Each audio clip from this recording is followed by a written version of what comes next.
Around the World in 80 Days by Jules Verne.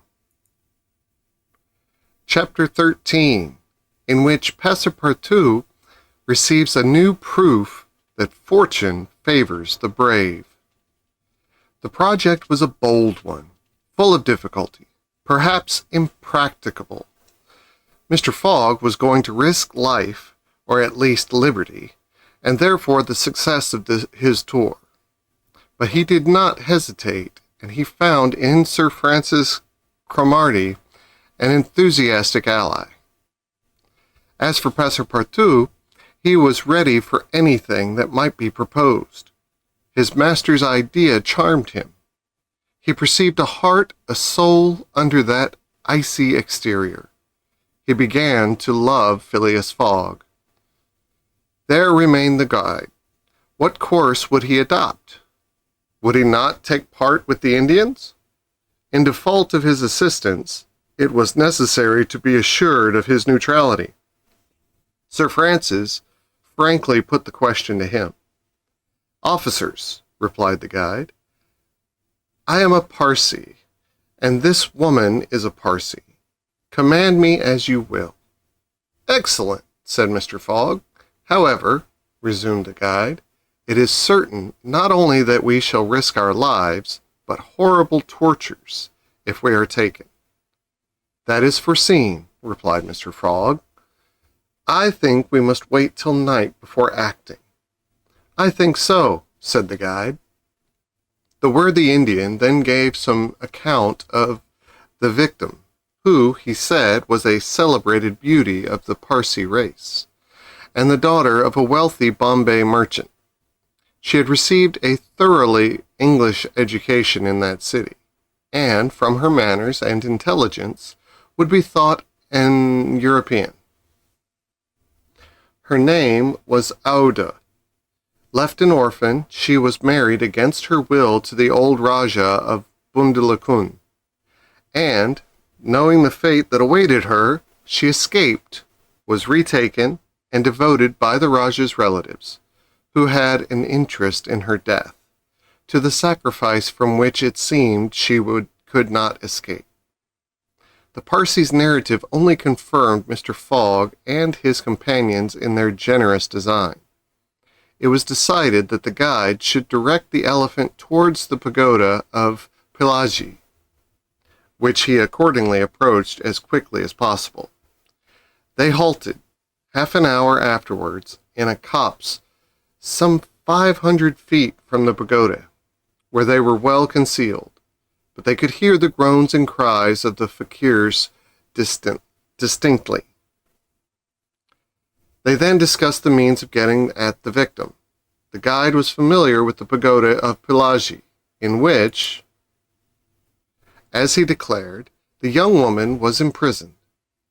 Could they enter any of its doors while the whole party of Indians was plunged in a drunken sleep? Or was it safer to attempt to make a hole in the walls? This could only be determined at the moment and the place themselves, but it was certain that the abduction must be made that night, and not when, at break of day, the victim was led to her funeral pyre. Then no human intervention could save her. As soon as night fell, about 6 o'clock, they decided to make a reconnaissance around the pagoda. The cries of the fakirs were just ceasing. The Indians were in the act of plunging themselves into the drunkenness caused by liquid opium mingled with hemp, and it might be possible to slip between them to the temple itself. The Parsee, leading the others, noiselessly crept through the wood, and in 10 minutes they found themselves on the banks of a small stream, whence, by the light of the rosin torches, they perceived a pyre of wood, on the top of which lay the embalmed body of the Rajah, which was to be burned with his wife. The pagoda, whose minarets loomed above the trees in the deepening dusk, stood 100 steps away. "Come," whispered the guide. He slipped more cautiously than ever through the brush. followed by his companions. The silence around was only broken by the low murmuring of the wind among the branches. Soon the Parsi stopped on the borders of the glade, which was lit up by the torches. The ground was covered by groups of the Indians, motionless in their drunken sleep. It seemed a battlefield strewn with the dead. Men, women, and children lay together. In the background among the trees, the pagoda of the Pelagi loomed distinctly, much to the guide's disappointment. The guards of the Rajah, lighted by torches, were watching at the doors and marching to and fro with naked sabers. Probably the priests, too, were watching within. The Parsi, now convinced that it was impossible to force an entrance to the temple, advanced no farther, but led his companions back again. Phileas Fogg and Sir Francis Cromarty also saw that nothing could be attempted in that direction. They stopped and engaged in a whispered colloquy. "It is only 8 now," said the brigadier, "and these guards may also go to sleep." "It is not impossible," returned the Parsi. They lay down at the foot of a tree and waited. The time seemed long. The guide ever and anon left them to take an observation on the edge of the wood, but the guards watched steadily by the glare of the torches, and a dim light crept through the windows of the pagoda. They waited till midnight, but no change took place among the guards, and it became apparent that their yielding to sleep could not be counted on. The other plan must be carried out. An opening in the walls of the pagoda must be made. It remained to ascertain whether the priests were watching by the side of their victim as assiduously as were the soldiers at the door. After a last consultation, the guide announced that he was ready for the attempt, and advanced, followed by the others. They took a roundabout way so as to get at the pagoda on the rear. They reached the walls about 12:30, without having met anyone. Here there was no guard, nor were there either windows or doors. The night was dark. The moon, on the wane, scarcely left the horizon, and was covered with heavy clouds. The height of the trees deepened the darkness. It was not enough to reach the walls. An opening in them must be accomplished, and to attain this purpose, the party only had their pocket knives.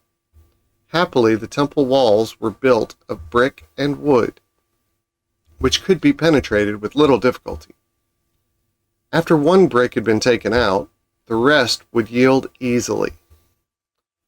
They set noiselessly to work, and the Parsi on one side and Passepartout on the other began to loosen the bricks so as to make an aperture 2 feet wide. They were getting on rapidly, when suddenly a cry was heard in the interior of the temple, followed almost instantly by other cries replying from the outside. Passepartout and the guide stopped. Had they been heard? Was the alarm being given? Common prudence urged them to retire, and they did so, followed by Phileas Fogg and Sir Francis. They again hid themselves in the wood, and waited till the disturbance, whatever it might be, ceased, holding themselves ready to assume their attempt without delay. But, awkwardly enough, the guards now appeared at the rear of the temple, and there installed themselves in readiness to prevent a surprise. It would be difficult to describe the disappointment of the party. Thus interrupted in their work, they could not now reach the victim. How, then, could they save her? Sir Francis shook his fists. Passepartout was beside himself, and the guide gnashed his teeth with rage. The tranquil Fogg waited, without betraying any emotion. "We have nothing to do but to go away," whispered Sir Francis. "Nothing but to go away?" echoed the guide. "Stop," said Fogg. "I am only due at Allahabad tomorrow before noon." "But what can you hope to do?" asked Sir Francis. "In a few hours it will be daylight, and The chance which now seems lost may present itself at the last moment. Sir Francis would have liked to read Phileas Fogg's eyes. What was this cool Englishman thinking of? Was he planning to make a rush for the young woman at the very moment of the sacrifice, and boldly snatch her from her executioners? This would be utter folly, and it was hard to admit that Fogg was such a fool. Sir Francis consented, however, to remain to the end of this terrible drama. The guide led them to the rear of the glade, where they were able to observe the sleeping groups. Meanwhile, Passepartout, who had perched himself on the lower branches of a tree, was resolving an idea which had first struck him like a flash, and which was now firmly lodged in his brain. He had commenced by saying to himself, "What folly!" And then he repeated, "Why not, after all? It's a chance, perhaps, the only one. And with such sots!" Thinking thus, he slipped, with the suppleness of a serpent, to the lowest branches, the ends of which bent almost to the ground. The hours passed, and the lighter shades now announced the approach of day. Though it was not yet light, this was the moment. The slumbering multitude became animated. The tambourines sounded. Songs and cries arose. The hour of the sacrifice had come. The doors of the pagoda swung open, and a bright light escaped from its interior, in the midst of which Mr. Fogg and Sir Francis espied the victim. She seemed, having shaken off the stupor of intoxication, to be striving to escape from her executioner. Sir Francis's heart throbbed, and convulsively seizing Mr. Fogg's hand, found in it an open knife. Just at this moment the crowd began to move. The young woman had again fallen into a stupor caused by the fumes of hemp, and passed among the fakirs, who escorted her with their wild religious cries. Phileas Fogg and his companions, mingling in the rear ranks of the crowd, followed, and in 2 minutes they reached the banks of the stream, and stopped 50 paces from the pyre, upon which still lay the Rajah's corpse. In the semi-obscurity they saw the victim, quite senseless, stretched out beside her husband's body. Then a torch was brought, and the wood, heavily soaked with oil, instantly took fire. At this moment Sir Francis and the guide seized Phileas Fogg, who, in an instant of mad generosity, was about to rush upon the pyre. But he had quickly pushed them aside when the whole scene suddenly changed. A cry of terror arose. The whole multitude prostrated themselves, terror-stricken, on the ground. The old Rajah was not dead.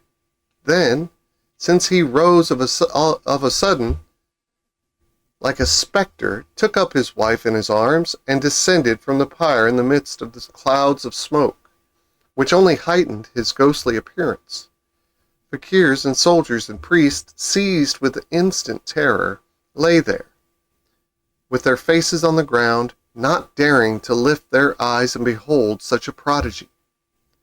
The inanimate victim was borne along by the vigorous arms which supported her, and which she did not seem in the least to burden.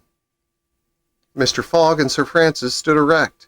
The Parsee bowed his head, and Passepartout was, no doubt, scarcely less stupefied. The resuscitated Rajah approached Sir Francis and Mr. Fogg, and, in an abrupt tone, said, "Let us be off." It was Passepartout himself who had slipped upon the pyre in the midst of the smoke, and, profiting by the still overhanging darkness, had delivered the young woman from death. It was Passepartout who, playing his part with a happy audacity, had passed through the crowd amid the general terror. A moment after, all 4 of the party had disappeared in the woods, and the elephant was bearing them away at a rapid pace. But the cries and noise, and a ball which whizzed through Phileas Fogg's hat, apprised them that the trick had been discovered. The old Rajah's body, indeed, now appeared upon the burning pyre, and the priests, recovered from their terror, perceived that an abduction had taken place. They hastened into the forest, followed by the soldiers, who fired a volley after the fugitives, but the latter rapidly increased the distance between them, and ere long found themselves beyond the reach of the bullets and arrows.